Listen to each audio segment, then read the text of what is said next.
Il-kap tas-servizz pubbliku għandu jagħmel dak li hu sew fl-interess tal-governanza tajba.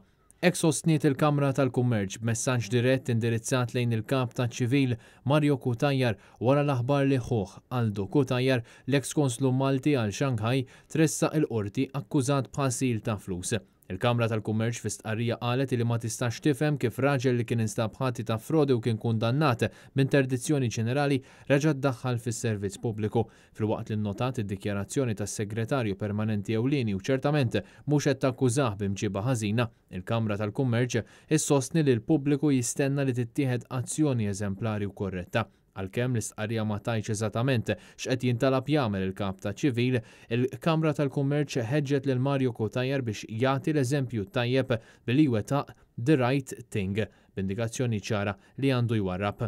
Aldo Kutajar kien daħal fil-konsolat ta' Shanghai eżatt wara li warbet Tsai Mizzi, il-mara tal-eks Ministru Konrad Mizzi.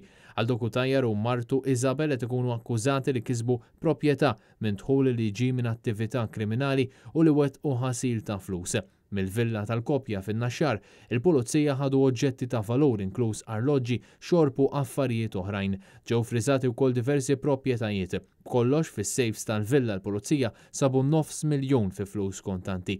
Ħareġ ukoll il-Kopja għandha kont f'Dubaj fejn hemm depożitati sa $400,000. Il-Kopja wieġbet mhux ħatja għall-akkużi bil-qorti tordna li nżammu arrestati.